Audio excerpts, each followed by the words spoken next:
말단 병사의 전설 제86장 국경 방어부대는 대체 뭐 한 거야? 걔들은 어떻게 된 거야? 어떻게 제국 놈들이 이렇게 순식간에 성계를 전부 점령하게 놔둔 거냐고. 칸무기가 맥이 빠진 얼굴로 물었다.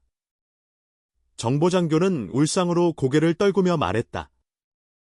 지휘관님, 방어부대는 이미 북방으로 철수했습니다. 이미. 설마 싸워보지도 않고 그냥 도망쳤다는 거야. 칸무기는 믿을 수 없다는 듯이 되물었고 정보장교가 고개를 끄덕이자 그는 바로 욕설을 퍼부었다. 이 자식, 장지후 그놈. 대체 부하들한테 뭐라고 한 거야? 전투도 안 하고 도망치게 해? 성계를 통째로 상납하다니. 내가 직접 군사법정에 끌고 가서 고발해버릴 거야. 정보장교는 칸무기가 흥분한 나머지 정신이 나간 듯 장지후에게 욕을 퍼붓는 걸 보다가 조심스레 입을 열었다. 지휘관님, 지금 제국군은 사실상 무인지경에 돌입한 상태입니다. 지금 우리가 어떻게 해야 할까요? 분노로 이성을 잃은 칸무기는 막말을 내뱉었다. 어떻게 하긴 뭘 해. 그냥 망했지 뭐야. 장지후 그 자식 조상 18대까지. 그 순간 수십 개의 입체 형상이 눈앞에 갑자기 떠올라 칸무기의 욕설을 강제로 끊어놓았다. 영상 한가운데는 대통령 천유진이 있었고 왼편에는 원수 오명진, 오른편에는 의장 조광우가 자리하고 있었다. 나머지는 모두 연방의 고위 관료나 국회의원들로 말 그대로 연방 상층부 전원이 화면에 나타난 셈이었다. 통통한 중년 의원 하나가 딱딱한 말투로 입을 열었다. 칸무기, 자네가 진압작전을 시작한 이후로 연방은 내란의 해적에 이젠 성계 하나를 제국한테 빼앗겼어. 이 상황에 대해 자네는 뭐라고 설명할 건가? 평소엔 칸무기만 보면 말도 제대로 못하던 그 의원이 이렇게 당당하게 따지고 드니 칸무기의 화는 걷잡을 수 없이 치밀어 올랐다. 연방이 이 지경이 된 건 전부 저 놈들 국회의원들 때문이잖아. 감히 나한테 책임을 묻는다고. 물론 이건 그의 속마음일 뿐이었다. 원수 자리를 노리는 이상 이 정치꾼들의 지지를 잃을 수는 없었다. 칸무기는 꾹 참고 냉담하게 말했다. 모을레스의 거점은 이미 우리 군이 포위 완료했습니다. 곧 반군을 진압하고 병력을 회수하면 제국군은 간단히 몰아낼 수 있을 것입니다. 그 통통한 의원은 기다렸다는 듯 벌떡 일어나 손가락으로 칸무기를 가리키며 소리쳤다. 간단하다고. 드라 지역 방면군이 수십만이었는데 지금 남은 병력이 고작 20만이래. 그걸로 반군의 본거지를 점령하겠다고. 그리고 그 다음에 병력을 회수한다. 그때쯤이면 제국군은 도성 바로 앞까지 와 있을 거야. 그는 주변을 둘러보며 강하게 주장했다. 내 제안이 있습니다. 지금 즉시 칸무기의 진압사령관직을 해제하고 모을레스 측과 협상에 나서야 합니다. 모든 전력을 다해 제국에 맞서야 합니다. 칸무기는 벌떡 일어나서 외쳤다. 말도 안 돼. 이제 한 발작이면 진압이 끝나는 상황이야. 그런 상황에서 반군이랑 협상하자고. 그게 지금 전선에서 피 흘리는 병사들에게 할 말이냐. 그러자 통통한 의원은 다리를 꼬며 비꼬듯 말했다. 반군. 반군이긴 뭘. 모을레스 측도 결국 연방의 하나였잖아. 지금 중요한 건 우리와는 다른 체제를 가진 제국이 침략해오고 있다는 거야. 우리처럼 민주주의를 표방하는 국가들은 뭉쳐야 되는 거 아냐. 칸무기는 주변 의원들이 침묵하는 모습을 보고 당황하며 말을 꺼내려다 그만 의장 조광우에게 끊기고 말았다. 됐습니다. 이미 제안이 나왔으니 의회 투표에 붙이도록 하겠습니다. 그 말과 동시에 통신이 일제히 종료되었고 의원들도 하나둘 연결을 끊었다. 천유진 대통령은 냉랭한 표정으로 칸무기를 바라보며 말했다. 칸무기, 자넨 해적 문제를 반드시 해결하겠다고 군령장을 써가며 약속했었지. 그런데 지금 해적이 도성권에까지 들어와서 광물청을 약탈했고 주민들이 패닉 상태에 빠진 상황은 어떻게 설명할 거야? 칸무기는 입이 막혔다. 그땐 자신도 순간적으로 판단 미스를 했고 그런 큰 책임을 지겠다고 큰 소리친 걸 지금 와서 어찌 해명한단 말인가? 천유진은 정말로 자신을 희생양으로 삼을 생각인가? 천유진은 그의 반응을 기다리지도 않고 냉정하게 말을 맺었다. 더 이상 설명 필요 없어. 그 자리에 가만히 있어. 곧 군사재판소에서 소환장이 갈 거다. 자넨 군권을 즉시 군부에 반납하게. 그는 말을 마치자마자 화면에서 사라졌고 더는 말할 기회조차 없었다. 연방 대통령은 지금 이 위기를 틈타 군부의 실권까지 손에 넣으려는 모양이었다. 그 자리에 멍하니 서 있던 칸무기를 깨운 건 오명진 원수의 마지막 조언이었다. 칸무기, 자넨 지휘관보다 정치인이 더 잘 어울려. 솔직히 말해서 자네가 정계로 갔더라면 지금쯤 대통령 자리에 앉아 있었을지도 몰라. 됐고, 군대는 어디까지나 정부를 위한 도구야. 이제부터라도 잘 판단해. 오명진은 그 말을 남기고 의미심장한 눈빛을 남긴 채 통신을 끊었다. 칸무기는 한동안 멍하니 서 있다가 갑자기 획 고개를 들더니 불같이 소리쳤다. 모두 나가. 다들 꺼져. 순식간에 회의실에 있던 장교들은 벌벌 떨며 우르르 뛰쳐나갔다. 누구 하나 칸무기의 분노가 자기에게 튈까봐 겁을 먹고 있었던 것이다. 홀로 남은 칸무기는 텅 빈 작전실을 이리저리 서성였다. 방금 전 그 인간들의 눈빛과 말투를 곱씹으며 생각을 이어갔다. 그 결론은 단 하나였다. 지금 내 입장, 아주 위험하다. 생각이 거기까지 미치자 칸무기는 바로 몇 건이 비밀 통신을 무영상 상태로 걸었다. 나야. 그쪽은 어때? 아직 완전 통제 유지 중이지. 좋아. 이번 달 세금 중앙에 안 보냈지. 그대로 묶어둬. 내 명령 있을 때까지 손대지 마. 그는 같은 내용을 몇 차례 반복하며 각각의 사람과 통화했고 마지막으로 영상통신 하나를 연결했다. 화면에는 중장 계급의 군복을 입은 남자가 나타났다. 칸무기는 딱히 경례도 받지 않고 고개만 살짝 끄덕였다. 이런 태도는 대개 상대를 무시하거나 혹은 가족처럼 가까운 사이라는 뜻이었다. 상대 중장은 그저 해맑게 웃고 있었고 둘의 관계가 단단함을 드러내고 있었다. 칸무기는 곧장 묻는다. 함대, 완전히 장악했나? 중장은 어깨를 으쓱이며 자신만만하게 웃었다. 형님, 제가 나섰는데 실수할 리 있겠습니까? 함대 내 소령 이상 간부는 죄다 우리 쪽 사람입니다. 칸무기는 만족스럽게 웃더니 바로 명령을 내렸다. 좋아. 지금 즉시 함대를 우트성계로 이동시켜. 도착 즉시 행성부터 점령해. 내가 도착하기 전까지 얼마나 점령할 수 있든 해놔. 단, 민간인한테는 절대 손대지 마라. 중장은 신이 나서 목소리가 높아졌다. 형님, 드디어 직접 나서시는 겁니까? 진작 이렇게 하셨어야죠. 쓸데없는 놈들 말 듣느라 시간만 날렸어요. 우리가 작정하고 움직였으면 연방 따위 진작 접수했죠. 칸무기의 눈빛이 차가워지며 이를 악물었다. 원래는 내부에서 천천히 잠식하려고 했지. 조용히, 순리대로. 그런데 이 빌어먹을 놈들이 내 자리를 뺏고 권한을 박탈하려고 드니까 어쩔 수 없이 우리도 시동 걸어야지. 그는 말을 이으며 단호하게 말했다. 조직한테는 큰 기대하지 마라. 그놈들은 우리 뜻에 공감해서 돕는 게 아니라 돈 주면 움직이는 애들이야. 그러니까 별 수 없어. 너희가 점령한 지역의 금고부터 꼭 틀어지고 있어. 그게 우릴 위한 자금줄이다. 전함 만들고 군수물자 확보하려면 돈이 생명이야.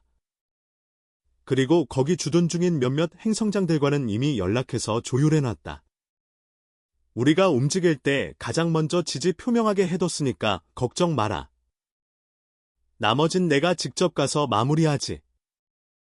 그렇게 말하며 칸무기는 통신을 종료했다. 그는 잠시 자리에 가만히 서서 사방에 장비가 가득한 이 지휘실을 바라보았다. 한숨 한번 길게 내쉰 뒤 천천히 몸을 돌려 호련히 떠났다. 그러나 칸무기가 떠난 지 얼마 지나지 않아 전투장비로 완전 무장한 헌병대가 지휘실로 들이닥쳤다.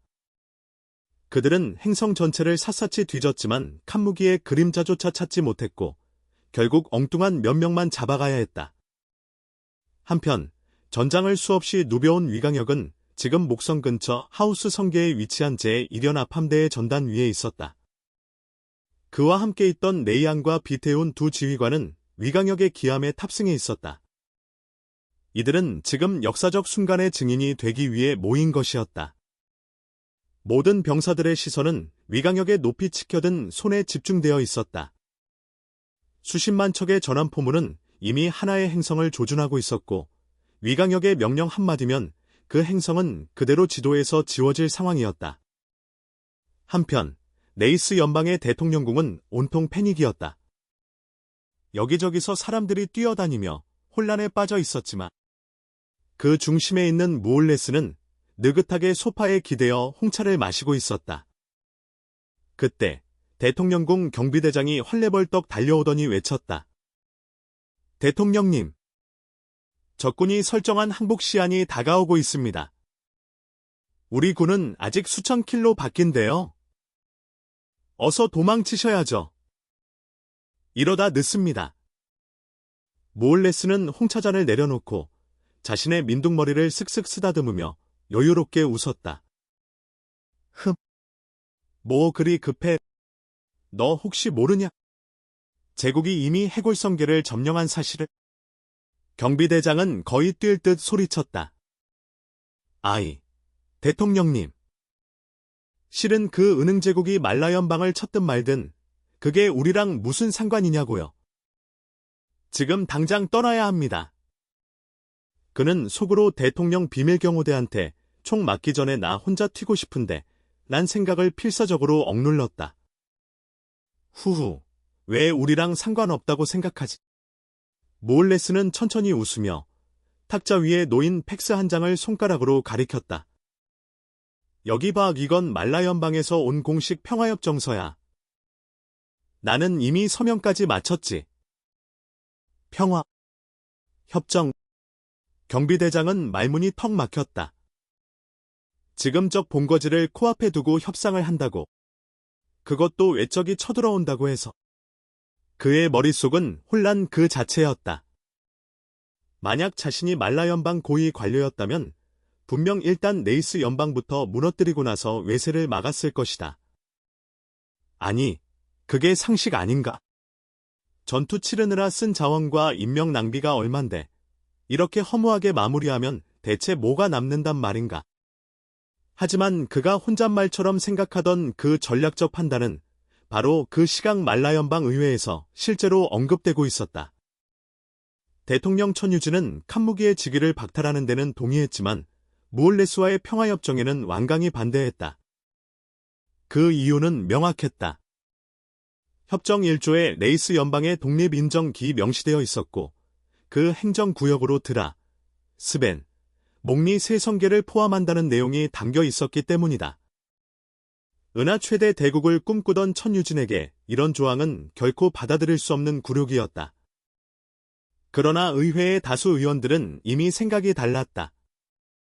지금은 전쟁 끝내고 병력을 제국 방어에 돌리는 게 우선이다. 그런 명분 아래 소수의 반대표를 제외하고 압도적인 찬성표로 협정이 가결되었다. 심지어 의원들은 천유진이 비상권을 발동해 이 결정을 뒤집을까봐 아예 노골적으로 협박했다. 그 권한 쓰기만 해봐. 바로 대통령 탄핵안 상정할 거야. 물론 천유진도 그냥 물러서진 않았다. 이 기회를 틈타 자신에게 유리한 특권을 몇 가지 얻어내는 데 성공했다. 예를 들어 레이스 연방의 전쟁 보상금 지급 조항은 국가돈 아깝다며 다수가 반대했지만 레이스 연방은 절대 은흥제국과 합동으로 말라를 공격하지 않는다는 조항은 협정제 2조로 확실히 명시되었다. 그 무렵 위강혁이 전장의 결말을 명령하려던 찰나. 상장님, 군부 긴급 통신입니다. 통신병이 다급히 외치며 전장 분위기를 가로막았다. 위강혁은 당황한 얼굴로 레이안, 비태훈과 눈을 맞춘 뒤 조용히 고개를 끄덕였다. 연결해. 빈. 화면에 차가운 인상을 가진 중년 남성이 나타났다. 그는 A등급 군원병대 소속의 소장으로 위강혁을 한번 힐끔 보고는 건조하게 말했다. 위강혁 상장. 말라 연방정부는 이미 레이스 연방정부와의 평화협정을 체결했으며 군부는 즉시 모든 연방 함대에 절하 성계로 이동해 은흥제국의 침공을 저지할 것을 명령한다. 그는 다시 한번 위강혁을 노려보며 덧붙였다. 긴급 명령입니다. 즉시 이행하십시오. 다음에 제가 직접 나서서 지시하러 오는 일은 없었으면 하네요. 그렇게 인사를 건넨 그는 통신을 끊었다. 지휘실은 찬물을 끼얹은 듯 조용해졌다. 그러나 가장 먼저 감정을 터뜨린 건 레이안이었다. 레이스 연방정부. 그럼 이제 반군은 존재하지 않는다는 건가요? 그럼 우리가 지금껏 피 흘리며 싸운 건 전부 헛수고였다는 겁니까? 비태훈도 거칠게 욕설을 내뱉었다. 이 자식들 완전 미친 거 아냐. 이제 막 승리가 보이는데 이딴 식으로 뒤통수를 친다고. 전쟁이 무슨 게임인 줄 아나? 수많은 전우가 죽어나가면서 여기까지 왔는데 위에 있는 놈들 입놀림 하나에 전부 물거품이라니. 상장님, 이런 명령 전 따르지 않겠습니다. 그 잘난 헌병대가 와서 잡을 수 있다면 잡아보라 하죠. 말을 끝낼 즈음엔 모든 이들이 위강혁을 바라보고 있었다. 그는 이마에 굵은 주름을 만들고 주먹을 꽉 쥐고 이를 악물고 서 있었다. 그러다 스르르 어깨에서 힘이 빠져나갔다. 그 순간 비태훈의 표정이 굳어졌다. 그는 위강혁을 너무나 잘 알고 있었던 것이다. 상장님, 설마 명령을 따르겠다는 겁니까? 이대로 우리 병사들의 피를 헛되이 흘리게 두시겠다는 겁니까? 위강혁은 씁쓸하게 웃으며 고개를 끄덕였다. 우린 군인이다. 명령을 따르는 게 본분이지. 그리고 지금 상황에서 말라 연방에 더 위협적인 건 모올레스가 아니라 은흥제국이야. 모올레스는 그냥 권력을 탐하는 놈이지만 제국은 아예 우리 연방을 없애려는 놈들이니까. 그는 두 부하가 또 말하려 하자 먼저 입을 열었다. 너희 말 맞아. 모올레스를 그냥 두는 건 억울한 일이지. 이렇게 고생해서 여기까지 왔는데 아무것도 못하고 손 털고 돌아가라니. 나도 열이 받는다. 하지만 생각해봐라. 지금 당장은 정부가 협정을 맺어 인정했을지라도 외적만 물리치고 나면 정부는 반드시 모올레스를 다시 문제 삼을 거다. 내부가 안정되면 지금의 이 치욕을 그냥 넘어갈 리가 없지 않겠냐. 그는 두 사람의 눈을 바라보며 단호히 말했다. 기회는 반드시 온다. 그러니 지금은 물러나자. 레이안과 비태우는 더 이상 아무 말도 하지 않았다. 그들도 이미 다 알고 있었다. 지금 이 명령이 합리적이라는 걸, 군인의 본분이 뭔지도. 하지만 이렇게 많은 희생 끝에 허무하게 물러나야 한다는 것. 그건 도저히 마음이 받아들이질 않았다. 특히 위강혁이 마지막에 했던 다음 기회에 모올레스를 정리하자는 말. 솔직히 그 말에 희망을 거는 사람은 아무도 없었다. 은흥제국과의 전면전이 시작되면 누가 살아남을지조차 모르는데 무슨 다음이 있고 무슨 재정비가 있단 말인가. 사실 위강혁 자신도 그런 희망 따위는 애초에 없었다. 그가 의심한 건 자신의 생존이 아니었다. 그는 알았다. 다음에 무올레스를 향한 공격 명령이 떨어져도 그땐 아마 스벤 성계조차 넘기 힘들 거라는걸? 이 모든 사태의 시발점은 결국 광복성에 주둔하던 연방 병사들의 만행이었다. 그들이 행한 폭력과 약탈, 무차별 진압은 현지 민심을 철저히 등지게 만들었고, 지금은 연방군보다 무올레스의 병사들이 더 환영받는 상황이었다. 다음에 또다시 공격해오며 그 주민들은 해방자로 온 연방군에게 오히려 원수 대하듯 이를 갈며 맞서 싸울 것이다. 하지만 위강역은 전선에 갇혀있는 탓에 연방 전체의 진짜 현실은 아직 보지 못했다. 지금 이 순간 말라 연방은 이미 안에서부터 갈라지고 있었다. 정치계도, 군부도, 국민들도 하나의 뜻으로 뭉치지 못하고 사분오열된 상태였다. 더 이상 이 우주에 하나의 말라 연방이라는 국가 개념은 존재하지 않게 된 것이다. 전선 상황을 표시한 성계지도 위에서 스벤 성계 방면군이 순순히 좌라 성계로 이동하는 모습을 확인한 정부와 군부 고위층은 마침내 한숨을 돌릴 수 있었다. 그들이 가장 두려워하던 건 바로 이것. 병력을 장악한 장군들이 명령을 거부하는 사태였다. 그리고 또 하나. 칸무기의 실종. 그의 갑작스러운 잠적에 대해 정부는 철저히 항구령을 내렸다. 왜냐하면 지금 전선에서 싸우고 있는 장군들 대부분이 칸무기가 발탁한 인물들이었기 때문이었다. 지금 그가 죽었다거나 실종됐다는 사실이 퍼지기라도 하면 정부와 군부가 칸무기를 제거했다는 소문이 돌고 자칫 잘못하면 그들이 제국으로 넘어갈 수도 있는 최악의 사태가 벌어질 수 있었다. 이런 사정 때문에 위강역이 나이에 비해 너무 빨리 상장으로 진급했다며 불만을 품는 사람들도 많았지만 누구 하나 감히 그의 계급을 낮추자는 말을 못 꺼냈다. 오히려 그를 포함한 전투 지휘관들에게 훈장만 수두룩하게 수여해 주었고 대신 교묘한 핑계를 들어 더 이상의 승진은 차단했다. 상장이 너무 많아지면 언제 반란이 일어날지 모른다는 불안감이 팽배했기 때문이다. 한편 내전에서 빠져나온 연방 전투함대들은 피로와 상처를 아는 채 보급도 제대로 못 받고 급하게 좌라 성계로 향해 진을 쳤다. 내전으로 인해 소모된 연방의 전력은 이제 수송함을 포함해 간신히 전력을 맞춘 수준이었다. 그들이 맞서야 할 상대는 제국의 22만 척 전투함대. 병력 숫자만 보면 연방이 앞서는 듯 보였지만 실상은 정반대였다.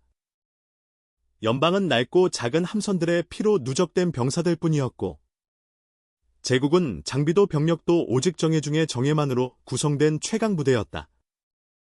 싸우기도 전에 승패는 이미 결정된 것이나 다름없었다. 전투가 시작되자 제대로 포진도 못한 연방 함대는 제국군의 기습에 그대로 얻어맞았다. 심지어 제국의 수도 친위대 두 전단은 아직 출격조차 하지 않았는데도 연방군은 이미 우르르 도망치는 판이었다. 이 첫 접전에서 연방군은 100만 병력 중 20만 이상을 잃었고 제국군은 고작 2만만 손실을 입었다. 이 와중에 칸무기의 측근들이 줄줄이 군부에서 쫓겨났다. 그리고 그 여파는 강진우에게도 닿았다. 강진우 즉 이전에 칸무기의 구도 명령으로 신기지를 맡고 위강역 함대에서 묻지도 따지지도 않고 두 계급 승진의 상교가 되었던 병사. 그는 본인도 모르는 사이 모든 계급이 박탈당하고 다시 말단 이등병이 되었다. 문제는 그 신기지 건설 명령이 공식 기록에 남아있지 않았다는 것. 전산에 흔적이 남지 않은 구도 명령은 결국 공기 취급당했고 강진우라는 이름은 완전히 잊혀졌다. 한때 떠들썩했던 그 존재는 그 누구의 기억 속에서도 사라진 유령이 되어갔다. 한편 천유진 대통령은 여전히 위강역을 경계했지만 이번 참패로 인해 그의 지휘 능력만큼은 인정하지 않을 수 없었다. 수많은 함선이 박살나는 와중에도 위강역이 이끄는 전대만은 가벼운 손상만 입고 살아남았던 것. 그는 즉시 위강역을 총사령관으로 임명하고 연방의 모든 전력을 그의 손에 맡겼다. 위강역은 권한을 받자마자 자신의 의형제 둘을 함대 지휘관으로 임명해 세 개의 재편성 함대를 이끌고 제국군과의 전면전을 개시했다. 그 이후 연방군은 더 이상 예전처럼 쫓기지 않았다. 제국군을 상대로 서로 밀고 밀리는 치열한 공방전을 펼치며 연방의 반격은 시작된 것이었다. 위강혁의 활약에 감명을 받은 천유진은 즉각 장지후와 무제트에게 증원군을 요청했고 동시에 국제사회의 지원을 호소했다. 하지만 결과는 참담했다. 장지후는 응답조차 없었고 면담 요청도 거절당했다. 하도 매몰차게 내쳐진 탓에 천유진은 속으로 반드시 복수하겠다고 이를 갈았다. 국제원조 역시 기대 이하였다. 주변국들 또한 내전과 침공으로 바쁘기만 했고 도와줄 여력이 있는 국가는 단 하나도 없었다. 결국 천유진은 마지막 희망을 걸고 무제트 대장이 주둔한 재무성계로 직접 발걸음을 옮겼다. 솔직히 그도 기대는 없었다. 이미 한 차례 무제트가 1만 척을 지원해줬고 그 대부분이 드라 성계에서 박살났으며 남은 몇천 척은 그대로 좌라 성계로 끌려간 상황이었으니 다시 요청하는 것 자체가 뻔뻔할 수밖에 없었다. 수십 년간 고착화된 관행 속에서 심지어 연방 대통령인 그조차도 군대의 실질적 지휘권은 현장 지휘관에게 있다는 암묵적 룰을 부정하지 못하고 있었다. 역시나 무제트는 직접 나오지도 않았고 오래된 참모 하나를 대신 보냈다. 하지만 천유진은 기분 나빠하지 않았다. 여기서 대통령을 문전박대하는 건 흔한 일이었고 그나마 부관이라도 얼굴을 내민 게 다행일 정도였으니 백발이 성성하고 눈가엔 주름이 가득하지만 허리를 꼿꼿이 세운 채 상장 계급장을 단 노인이 조용히 천유진 대통령 앞에 앉았다. 그 노인은 말없이 천유진을 한번 훑어보았을 뿐인데 그 눈빛 하나에 천유진은 꼼짝없이 눌려버렸다. 속으로 중얼거렸다. 눈빛이 저렇게 날카롭다니? 혹시 지난번에 그 전함들 안 돌려준 것 때문에 따지러 온 건가? 그때 노인이 냉랭한 목소리로 입을 열었다. 대통령 각하, 이번 방문 목적은 병력 부족 문제지. 천유진은 마치 꾸중 듣는 어린애처럼 조용히 고개만 끄덕였다. 노인은 감정 하나 보이지 않은 목소리로 말했다. 걱정 마십시오. 대장님께서 그러셨습니다. 연방의 미래를 위해서라면 전 병력을 전장에 바칠 수 있다고요. 깨무 성계의 병력, 조건 없이 전부 가져가셔도 좋습니다. 단 하나. 그토록 냉정했던 노인의 목소리가 그 순간 쓸쓸하고 허전한 기운으로 바뀌었다. 단 하나, 부탁드리고 싶은 게 있다면?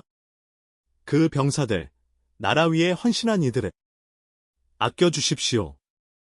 그 말과 함께 노인은 긴 한숨을 내쉬고는 일어서서 조용히 방을 나갔다. 그제야 정신이 든 천유진은 자리에서 벌떡 일어나 그 노인의 등 뒤에 깊이 고개 숙여 인사를 올렸다. 감사합니다. 그 말은 하지 않았다.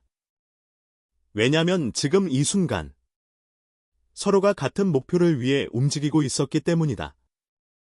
그런 말은 오히려 허례허식에 불과했다. 천유진은 지체 없이 깨무 성계의 병력 4만 척 전부를 이끌고 도성으로 복귀했다. 귀환 도중 그는 3만 척을 위강역에게 배속시키고 1만 척은 도성 방어와 해적 토벌용으로 따로 운용하도록 배치했다.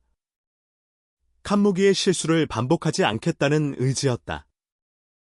그리고 전쟁은 계속되었다. 좌라 성계를 중심으로 연방군과 제국군의 격돌은 하루가 멀다 하고 치열한 소모전을 이어갔다.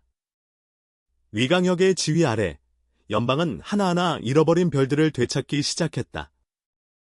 하지만 달인수, 강세진, 제국 수도의 두 친위대 사령관이 전장에 등장하자 연방군은 다시 궁지에 몰렸다.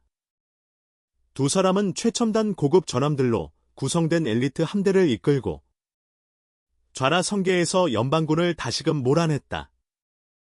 그야말로 전선은 붕괴 직전이었다. 하지만 진격하던 두 사람은 갑작스럽게 황실로부터 명령을 받았다. 즉시 후퇴. 해골성계로 복귀 후 방어 임무에 전념하라. 갑작스러운 명령에 강세진과 달인수는 동시에 얼어붙었다. 지금 이 타이밍에 후퇴라니. 지금 이대로 좌라성계를 돌파하면 바로 도성권까지 압박할 수 있는 절호의 기회였다. 그런데 왜 이 시점에 발을 뺀단 말인가? 두 사람은 곧장 황실 쪽에 재확인을 요청했다. 돌아온 답은 단 4글자였다. 전력 보존. 그제야 두 사람은 깨달았다. 지금 이 전쟁. 진짜 목적은 연방의 함락이 아니라 황실 내부의 권력 재편이었다. 이번 전쟁에 투입된 전력 대부분이 귀족 세력이 통제하는 전함들이었다. 결국 이번 작전은 황실이 귀족들의 군사력을 약화시키기 위한 계략이었던 것이다. 이해한 두 사령관은 더 이상 묻지 않고 해골성계로 조용히 철수했다. 그리고 그 시각, 은흥제국 수도, 황궁 깊숙한 후궁의 어두운 방, 창백한 얼굴, 야른 입술, 숨가쁜 기침에 온몸이 떨리는 황제 아태성 13세. 그는 마주한 검은 복면을 쓴 4명의 거구들에게 갈라진 목소리로 지시를 내렸다. 흑흑, 노보연 공작은 1번과 2번이 맞고 그는 손수건으로 피 섞인 기침을 틀어막으며 몸을 떨었다. 하지만 그 4명의 암살자들은 단 한 발짝도 다가서지 않았다. 황제가 기침을 하든 피를 토하든 그들의 눈엔 감정이란 것이 없었다. 3번, 4번은 이란트 백작이다. 그들이 상자를 여는 순간 바로 처리해. 그 곁에 누가 있든 전부다. 황궁이 박살나도 상관없다. 아태성은 마지막으로 묻듯 말했다. 내 말, 녹화됐느냐? 그제야 암살자 4명이 동시에 고개를 끄덕였다. 그 모습을 보며 아태성은 미소를 지으려다. 또다시 기침에 휘청였고 손만 들어 그들을 내보냈다. 그가 홀로 남은 방 안에는 거친 숨소리와 기침 소리만이 메아리쳤다. 한참이 지나 그는 흐릿한 시야로 허공을 바라보다가 두 눈에 광기를 담고 온몸에 핏대를 세운 채 외쳤다. 내가 죽더라도 너에게 이 자리를 넘기지 않을 것이다. 은흥제국의 황희는 반드시 내 피를 이은 자가 있는다. 너란 존재는 이 세상에 없었던 일처럼 사라질 것이다. 하아. 그 웃음이 방 안에 가득 찼을 무렵 아태성 13세 황제는 그대로 쓰러졌다.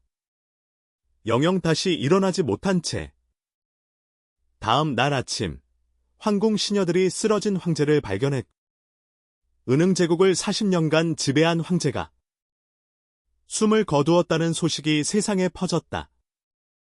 그리고 그 소식을 들은 세 황자. 각자 혼란과 두려움 속에 망연자실했지만 그들 주위에 몰려든 귀족들과 실세 세력이 하나같이 외쳤다. 멍하니 있을 때가 아닙니다. 지금이 바로 황희를 거머쥘 기회입니다. 황자들은 바로 자신들의 거점으로 돌아가 군비를 정비하고 세를 규합하며 전면적 내전을 준비하기 시작했다. 제국 수도는 순식간에 혼돈에 빠졌다. 황희를 노리는 자들, 그를 둘러싼 권력자들, 그리고 누가 이기는 편인지 정보를 캐내려는 관리들과 장교들. 제국의 심장부는 지금 폭풍처럼 출렁이고 있었다.